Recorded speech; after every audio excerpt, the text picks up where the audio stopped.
Coca-Cola adalah saham yang menjadi favoritnya Warren Buffett sejak lama, bahkan jauh sebelum Apple. Selain kenaikan capital gain yang luar biasa, dihitung dari sejak beliau pertama beli di tahun 1988, Coca-Cola ternyata juga mampu memberikan dividen yield 52% sendiri di tahun 2021 yang lalu. Di video ini kita akan bahas bagaimana Warren Buffett bisa mendapatkan dividen sebesar itu.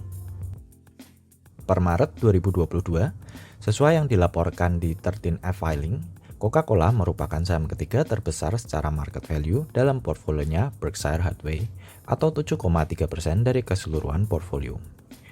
Total, Warren Buffett memiliki 400 juta lembar saham di Coca-Cola. Di 2021, Coca-Cola membagikan dividen sebesar $1,68 per lembar.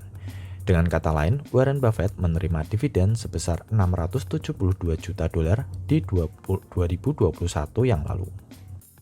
Berkshire Hathaway memiliki rata-rata harga pembelian Coca-Cola di $3,24 per lembar, dengan total modal yang dikeluarkan sebesar $1,29 miliar. Jika di 2021 Coca-Cola membagi dividen sebesar $1,68 per lembar, maka beliau mendapatkan dividen yield 52% untuk tahun 2021.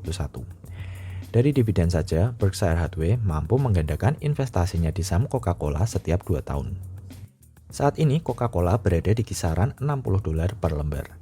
Dengan kata lain, jika kita baru membeli saham Coca-Cola di harga ini, dividen yield yang kita terima di 2021 hanya sebesar 2,8%. Sedangkan Warren Buffett menerima dividen yield 52%. Kenapa bisa begini? Warren Buffett pertama kali membeli saham Coca-Cola di tahun 1988. Kita asumsikan cost basis Warren Buffett ada di $3,24 per lembar. Di tahun tersebut, Coca-Cola membagikan dividen sebesar $0,12 per lembar. Artinya dividen yield yang diterima Warren Buffett berdasarkan jumlah dividen tahun 1988 dan cost basis per share di $3,24 adalah sebesar 3,7%. Dividen per lembar Coca-Cola selalu meningkat dari tahun ke tahun hingga sekarang. Dari $0,12 per lembar di 1988 menjadi $1,68 per lembar di 2021 atau mengalami kenaikan 1.300%. Jika Warren Buffett memiliki cost basis di $3,24 per lembar, maka masuk akal jika kini beliau mendapatkan dividen yield 52% untuk tahun 2021 yang dihitung dari jumlah dividen sebesar $1,68 dibagi cost basis $3,24.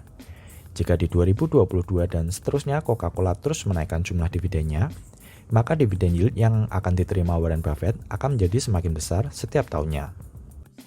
Teman-teman juga jangan melupakan return yang dihasilkan dari capital gain saham Coca-Cola sejak 1988 hingga sekarang.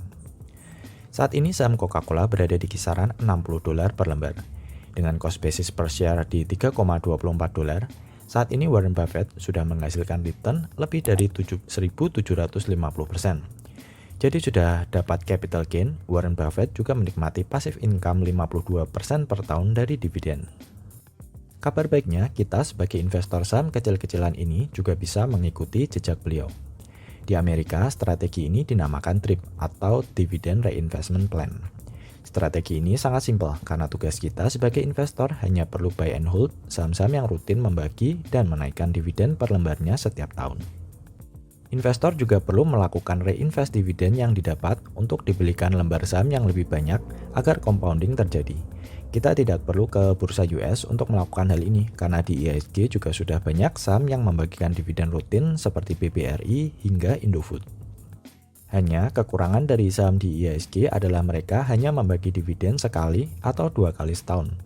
Beda dengan saham-saham di US yang rata-rata bagi dividen 4 kali setahun dan banyak juga yang membagi dividen setiap bulan. Broker-broker di Indonesia juga belum memiliki fasilitas DRIP atau reinvest dividen otomatis. Sehingga bagi investor yang modalnya kecil, dividen yang diterima harus dikumpulkan dahulu agar cukup untuk membeli satu lot saham. Jika broker Anda memiliki fasilitas DRIP, dividen sekecil apapun secara otomatis akan diputar kembali ke dalam saham yang dimiliki, sehingga proses compounding akan berlangsung lebih cepat. Lalu, bagaimana cara untuk membeli saham seperti Coca-Cola yang selalu berhasil menaikkan dividennya setiap tahun? Ada 2 analisa dasar. Analisa berdasarkan historis dan potensi masa depan. Memilih saham berdasarkan analisa historis sangat mudah dan tidak rumit. Teman-teman hanya perlu mencari saham-saham yang revenue dan labanya stabil meningkat setiap tahun. Perusahaan juga harus memiliki free cash flow yang tebal. Perhatikan juga rata-rata rasio DPR atau dividend payout ratio, atau berapa porsi dari laba yang dibagikan dalam bentuk dividen setiap tahun.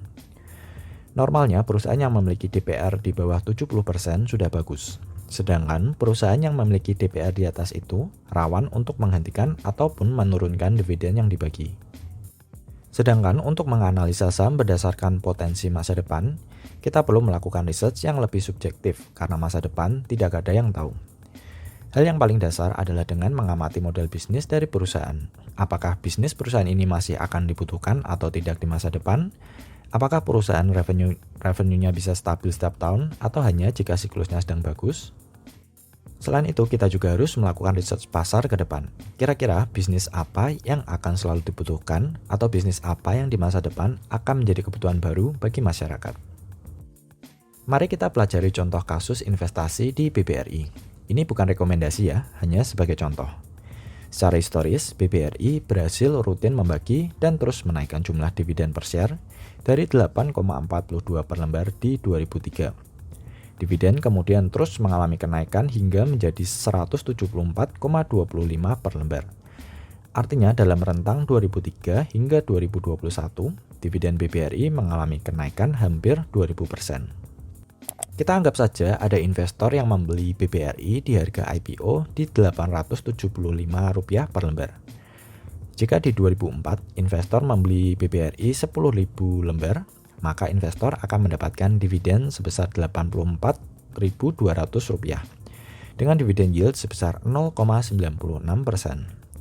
Dividen per share Rp8,42 per lembar dibagi harga rata-rata pembelian di harga Rp875 per lembar. Di tahun 2022, BBRI baru saja membagikan dividen sebesar Rp174,25 per lembar. Jika investor tersebut terus hold saham BBRI hingga di 2022, maka dengan memiliki 10.000 lembar, investor tersebut akan mendapatkan dividen sebesar Rp1.742.500. Jika cost basis atau harga rata-rata investor tersebut di Rp875 per lembar, maka dividen yield yang diterima untuk tahun 2022 berdasarkan rata-rata pembelian di 2004 adalah sebesar 19,9%. Dividen per share tahun 2022 dibagi cost basis per share. Ini adalah grafik berapa banyak dividen yang diterima Berkshire Hathaway di 2021 dari 6 saham terbesar di dalam portfolio yang membagikan dividen. Warren Buffett mendapatkan $406 juta di 2021 dari saham Verizon. Kraft Heinz membagikan dividen sebesar $521 juta. Coca-Cola sebesar $672 juta. Apple sebesar $798 juta. Occidental Petroleum $800 juta dan Bank of America sebesar $867 juta. Dari 6 saham ini saja, Berkshire Hathaway berhasil mendapatkan $4,1 miliar di 2021. Salah satu prinsip compounding yang sering diajarkan oleh Warren Buffett sebenarnya sangat simpel, di mana kita hanya perlu membeli saham-saham bagus yang rutin membagi dan menaikkan dividennya setiap tahun. Walaupun saat ini terasa kecil, dividen jika digulung bertahun-tahun bisa menjadi besar, seperti contoh saham Coca-Cola dan BBRI.